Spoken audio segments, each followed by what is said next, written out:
Bonjour à toutes et à tous. RFI à Paris, il est 18h. Le journal en français facile. Adrien Delgrange. 16h en temps universel, nous sommes le lundi 15 juin. Soyez les bienvenus dans cette nouvelle édition du journal en français facile. Le sommet du G7. Donald Trump pour les États-Unis est arrivé à Évian. Le président américain accueilli à l'heure actuelle par le président français.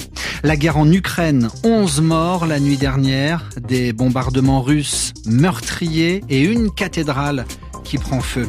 Nous venons d'apprendre le décès, la mort du grand pianiste de jazz sud-africain, Abdullah Ibrahim. Retour sur sa carrière dans un instant. Un dernier mot de sport au mondial de football. Le début de la rencontre à l'instant entre l'Espagne et le Cap-Vert. Donald Trump vient d'arriver à Évian, en France, où se déroule le sommet du G7 pendant 3 jours. La réunion de 7 grandes puissances du monde, le Canada, la France, l'Allemagne, l'Italie, le Japon, le Royaume-Uni et les États-Unis, avec de très nombreux sujets à aborder. Le président américain arrive renforcé par l'accord négocié avec les Iraniens la nuit dernière pour tenter de mettre fin à la guerre qui a débuté en février dernier. L'occasion peut-être d'en savoir davantage sur le contenu de cet accord, car pour l'instant, Muriel Paradon, nous avons très peu de détails.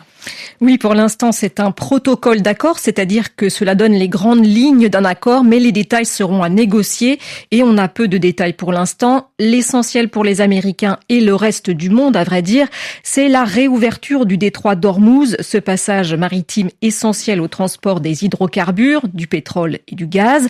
Donald Trump a annoncé que les premiers bateaux avaient commencé à naviguer à nouveau, même si pour l'instant ils ne sont pas très nombreux. Sur ce point, les Européens, la France en tête, ont remis sur la table leur proposition de sécuriser le détroit de manière durable en engageant leur flotte. Autre point essentiel, bien sûr, l'arrêt des hostilités, y compris au Liban. Mais force est de constater que c'est difficile. Cet après-midi, les Israéliens, qui ne sont pas du tout contents de cet accord, ont bombardé une fois de plus le sud du Liban, faisant au moins un mort. C'est un protocole d'accord, vous l'avez dit Muriel, un début donc, cela veut dire qu'il y aura encore des négociations. Oui, 60 jours de négociations sur 2 points essentiels. Le programme nucléaire iranien. Que va-t-il advenir, notamment des stocks d'uranium enrichi, c'est-à-dire le matériau qui peut être utilisé à un certain niveau pour fabriquer éventuellement une bombe atomique. Et puis, deuxième point, la levée des sanctions américaines contre l'Iran et notamment le déblocage d'avoirs gelés. Quel montant ? On parle de dizaines de milliards de dollars et sur quel calendrier ? Tout cela sera à négocier après la signature officielle du protocole d'accord vendredi à Genève, si tout se passe bien d'ici là. L'Iran, qui par ailleurs a fait une nouvelle annonce, l'Iran souhaite que l'accord final soit ratifié, soit approuvé, confirmé par les Nations Unies. C'était Muriel Paradon. Merci Muriel. Quelques heures après l'annonce de cet accord qui n'est toujours pas signé entre les États-Unis et l'Iran, la présidente de la Commission européenne a réagi à son arrivée au G7 à Évian. Aujourd'hui, Ursula von der Leyen attend la fin des combats au Liban et la réouverture totale du détroit d'Ormuz. La priorité est désormais la mise en œuvre de cet accord. Le détroit d'Ormuz doit rouvrir et la liberté de navigation sans péage doit être rétablie. C'est essentiel pour la stabilité régionale et bien sûr pour l'économie mondiale.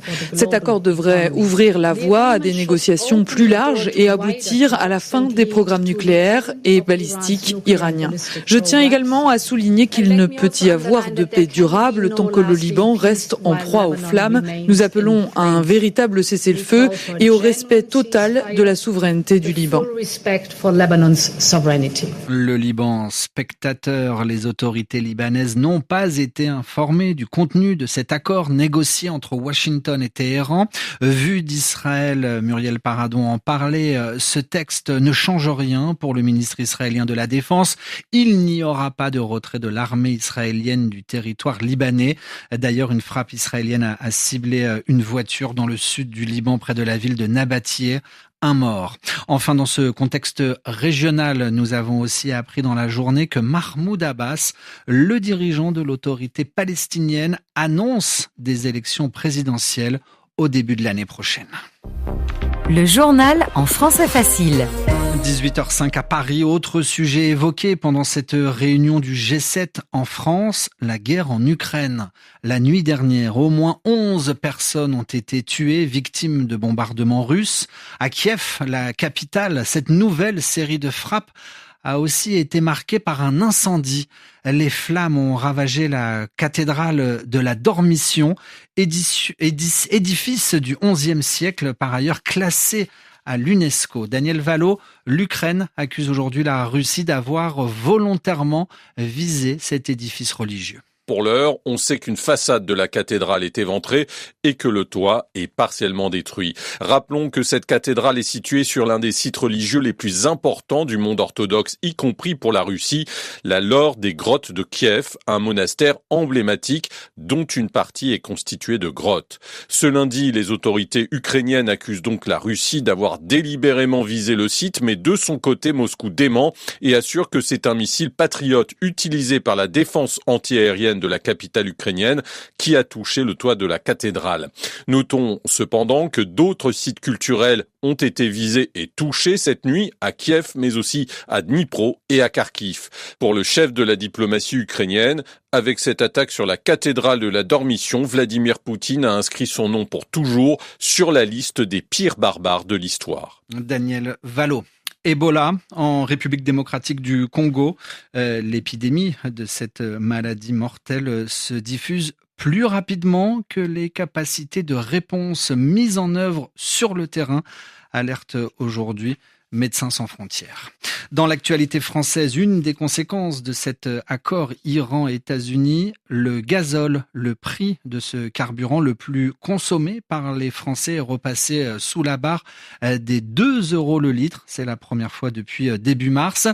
Et puis l'actualité en France aujourd'hui, c'est aussi le début du bac général. Pour commencer cette série d'épreuves ce matin, la philosophie. Plus de 530 000 lycéennes et lycéens de terminale ont planché, disserté, réfléchi sur des sujets comme « Avons-nous la maîtrise de nos paroles ?» ou encore « Peut-on être heureux quand les autres ne le sont pas ?» Avant de refermer ce journal, la mort d'un grand pianiste, un pianiste sud-africain. Il s'appelle Abdullah Ibrahim. Nelson Mandela, le président sud-africain, l'ancien président, le présentait comme le Mozart de son pays. Le pianiste de jazz s'est éteint aujourd'hui à 91 ans en Allemagne. Retour sur sa carrière avec Edmond Sadaka. Durant le régime de l'apartheid, la musique d'Abdullah Ibrahim était perçue comme un symbole de liberté. L'un de ses morceaux, Manenberg, était même devenu un hymne national officieux du pays et il avait été joué lors de l'intronisation de Nelson Mandela en 1994.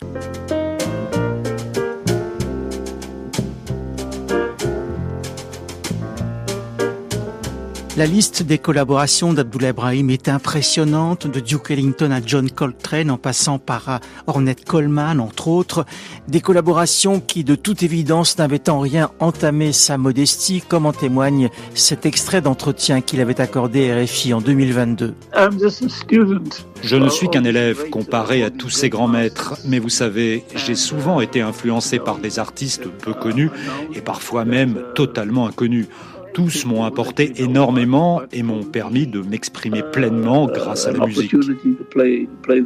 Les mélodies d'Abdullah Ibrahim sont élégantes et souvent empreintes de spiritualité. Celui qui fut un véritable porte-voix de la culture sud-africaine a su révolutionner l'esthétique du jazz, tout comme d'autres géants de cette musique, de Don Cherry à Pharoah Sanders en passant par Archie Shepp ou John Coltrane.